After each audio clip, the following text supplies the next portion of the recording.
That Japan is set to turn off its last working reactor this weekend, leaving one of the world's largest industrial nations without a source of nuclear energy for the first time in almost 50 years. The government has bowed to public pressure following last year's disaster at the Fukushima power plant after the catastrophic earthquake and tsunami. And for more on the impact of the shutdown, we're now joined live by James Corbett, editor of the Corbett Report. James, welcome to the program. So, in shutting down its reactors, is Japan taking an economic hit?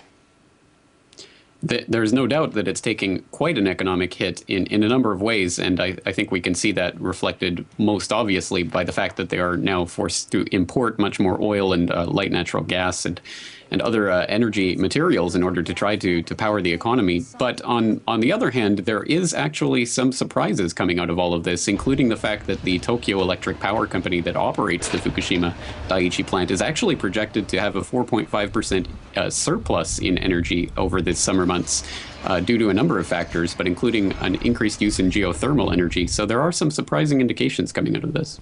That's quite interesting. But higher energy costs due to the nuclear shutdown have led to the first national trade deficit for some time. How's Japan going to deal with paying more for more expensive power in troubled economic times generally? Well, in the short run, I'm not sure there would be any way to really avoid that. And I think that's not just Japan. I think a lot of countries are facing that, given sanctions on Iran and other such things that are causing increases in energy prices generally. But like every other challenge, this does present a potential opportunity to Japan to exploit some of its other abilities to generate energy, including geothermal power. It's currently only generating about 0.5 gigawatts of power via geothermal power, but it has a potential for up to 23.5 gigawatts. Obviously, a lot of that's in national parks and in hot spring areas that are currently being used for tourism, but could be converted, at least potentially, to more energy generation. And Japan's ocean, its proximity to the ocean is actually something that could be used, exploited for generating tidal power, or even differential in temperatures in ocean currents can be used to generate power. The experimental technologies at the moment, but Japan could become a leading nation in those types of generation techniques.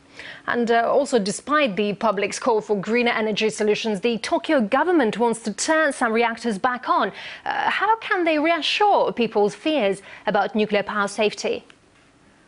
Well, that's a very, very important question right now. I don't think there is an easy way to reassure a public, especially because in the wake of the Fukushima accident, we've seen a Japanese population that's world-renowned for being so reserved and so conservative on a lot of issues, actually becoming motivated to really mount quite a strong political protest over this.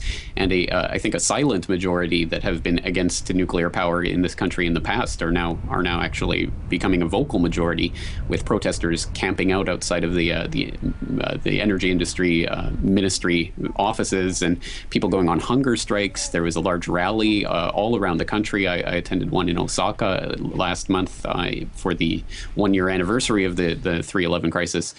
So there's definitely an indication that the public is not going to let the status quo continue very much any longer. Of course, the Japanese government now being pressured by the OECD and the World Economic Council and other organizations to restart the reactors. So I think we're going to see this coming to a head quite soon, but I don't think there's any sign that the public is going to let up on this. All right, James Corbett, editor of the Corbett Report, thank you very much for sharing your views with us.